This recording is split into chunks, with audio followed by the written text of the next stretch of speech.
Assalamualaikum warahmatullahi wabarakatuh. Apa kabar sahabat horor kawan duduk? Selamat datang di channel kawan duduk. Pada video kali ini saya akan menceritakan sebuah kisah yang dikirim oleh Bang Mukhtar. Kisah ini bercerita tentang kejadian di luar logika yang dialami oleh salah seorang keluarganya yang dibawa ke sebuah kampung yang aneh dan hampir saja dinikahkan dengan orang bunian. Sebelum kita masuk ke cerita selengkapnya, saya ingin mengajak para pendengar untuk sama-sama berdoa terlebih dahulu. Semoga kita semua dihindari dari segala macam gangguan.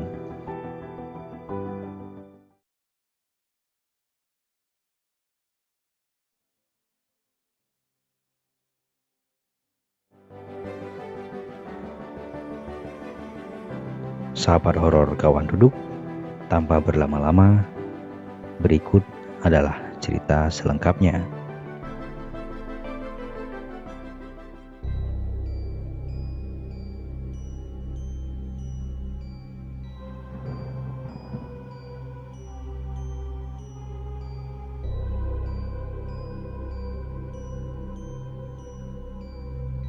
Halo sahabat horor kawan duduk, perkenalkan nama saya Mukhtar.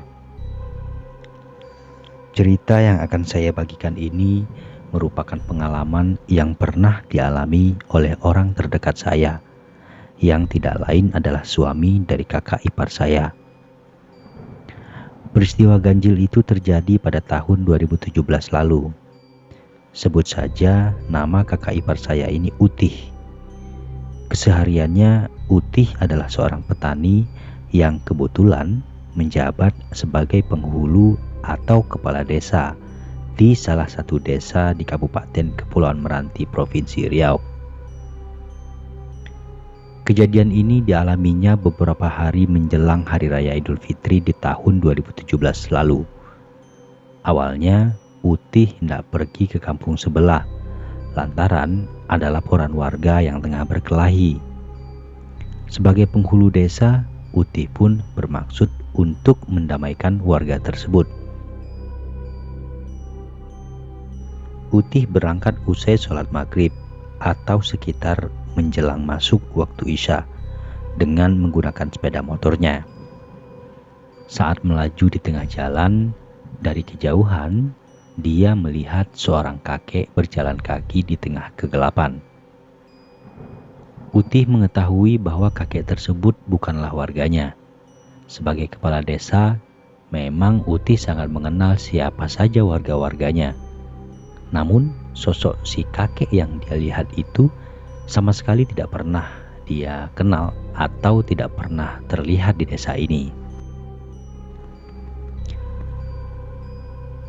Sudah menjadi hal yang biasa di kampung ini. Jika melihat ada warga lain yang berjalan sendiri, maka warga yang berkendara akan menawarkan tumpangan. Hal yang sama juga terlintas di benak Utih untuk memberikan tumpangan kepada kakek itu. Apalagi kakek itu juga berjalan ke arah yang sama. Laju sepeda motor Utih dihentikan saat berpapasan dengan kakek tersebut. Tanpa melihat dengan jelas wajah si kakek, dia pun menawarkan pertolongan untuk mengantarkan si kakek ke tempat tujuan. Kakek itu pun setuju dan langsung naik ke bagian belakang sepeda motor Utih. Namun, dia sama sekali tidak pernah menyangka bahwa pertemuannya dengan si kakek ini menjadi awal malapetaka yang akan menimpa diri Utih. Setelah kakek itu naik ke sepeda motor Utih, mereka berdua melaju ke arah yang sudah ditunjukkan oleh kakek tersebut. Perjalanan mereka lebih banyak diam. Waktu berlalu begitu cepat. Tidak terasa, sampailah mereka di sebuah perkampungan. Saat itu Utih sempat kaget, sebab kampung tempat si kakek tinggal ini sekalipun belum pernah Utih datangi. Bahkan sebagai kepala desa, Utih sendiri tidak pernah tahu dengan perkampungan ini. Di benak Utih, setiap sudut di kampung ini begitu asing. Kondisinya sangat jauh berbeda dengan suasana-suasana yang terdapat di kampung-kampung yang ada di desanya. Dalam penglihatannya, kampung tempat tinggal si kakek tersebut sangat bagus dan sudah sangat maju. Jalan-jalan di kampung itu sudah mulus dan beraspal. Saat itu, Utih bahkan tidak yakin kalau kampung ini ada di desanya. Infrastruktur dan rumah-rumah orang di kampung tersebut sangat jauh berbeda dengan kampung-kampung lain yang terdapat di pulau tempat tinggal Utih ini. Masih dalam situasi kebingungan, si kakek kemudian mengajak Utih masuk ke rumahnya.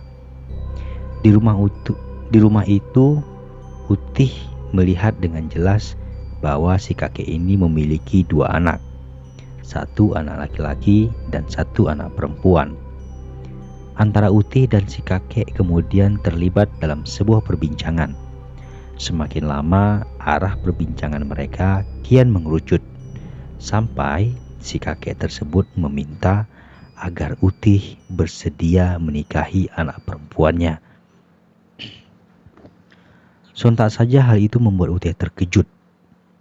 Bukan apa-apa, selain dia memang telah berkeluarga dan dikaruniai beberapa anak, pertemuan yang singkat dengan arah pembicaraan si kakek semakin membuat Utih tambah kebingungan.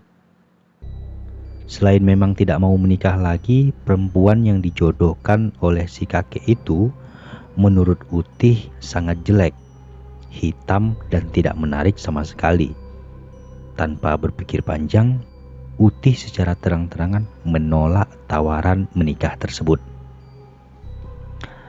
Hal itu ternyata membuat si kakek marah. Meski tidak ada tindakan apa-apa, seketika itu pula tiba-tiba saja kampung tersebut berubah menjadi hutan belantara yang ternyata sangat jauh dari kampung tempat tinggal Utih. Di tengah kondisi kalut seperti itu, Utih tetap berusaha untuk berpikir waras. Dia meraba-raba tubuhnya, berharap ada sesuatu. Beruntung, Utih membawa HP lengkap dengan power bank. Alangkah terkejutnya dia saat melihat jam di layar HP itu menunjukkan pukul 9 pagi. Artinya, Utih sudah sangat lama berada di dalam hutan ini. Padahal seingatnya, kejadian itu berlangsung sangat singkat. Sementara itu di alam nyata, keluarga Utih kebingungan karena Utih tidak kelihatan batang hidungnya. Apalagi hal seperti ini bukan kebiasaan Utih dan memang tidak pernah terjadi. Pihak keluarga ketika itu sangat kebingungan. Utih pun dinyatakan hilang. Orang sekampung yang mayoritas penduduk Melayu dan berprofesi sebagai petani itu sibuk mencari Utih ke sana kemari. Di tengah kepanikan itu ada seorang warga yang mengaku melihat Utih masuk ke hutan pakai sepeda motor mengenakan celana pendek. Padahal saat peristiwa itu terjadi, Utih mengenakan celana panjang. Utih pun mencoba menghubungi keluarganya, dan begitu pula sebaliknya. Melalui sambungan ponsel, Utih menceritakan keadaannya yang ketika itu berada di tengah hutan, namun tidak tahu di mana persisnya. Dia pun meminta pihak keluarga untuk segera mencarinya. Beruntungnya, meski berada di alam yang berbeda, perangkat elektronik yang dia bawa masih aktif dan berfungsi dengan baik. Utih bisa melakukan sambungan telepon, mengirim pesan SMS, bahkan video call pun bisa. Saat melakukan sambungan melalui video call, Utih bisa dengan jelas melihat lawan bicaranya, sementara warga yang menjadi lawan bicaranya itu sama sekali tidak bisa melihat keberadaan Utih dari layar ponsel tersebut.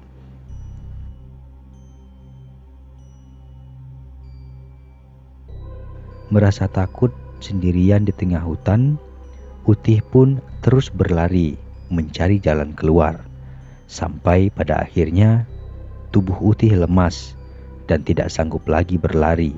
Bahkan berdiri pun dia sudah tidak bisa. Saat itu sekumpulan warga yang mencarinya masuk ke hutan dan berteriak memanggil nama Utih. Utih pun bisa bernafas lega karena dia sudah berhasil ditemukan. Namun ternyata keanehan belum usai, sebab warga yang mencarinya itu tidak bisa melihat sosok Utih meski mereka sudah berada di posisi yang sangat dekat. Bahkan teriakan Utih juga tidak bisa didengar oleh warga yang mencarinya. Pencarian warga terhadap Utih pun ketika itu gagal. Warga putar balik dan menghentikan proses pencarian.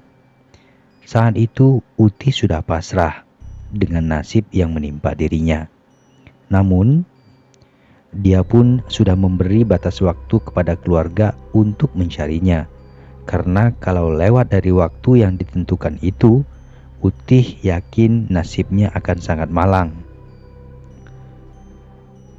Warga pun berinisiatif membacakan surat Yasin dan berdoa agar Utih bisa ditemukan. Karena warga di kampung ini percaya bahwa kejadian yang menimpa Utih adalah sebuah peristiwa yang tidak lazim.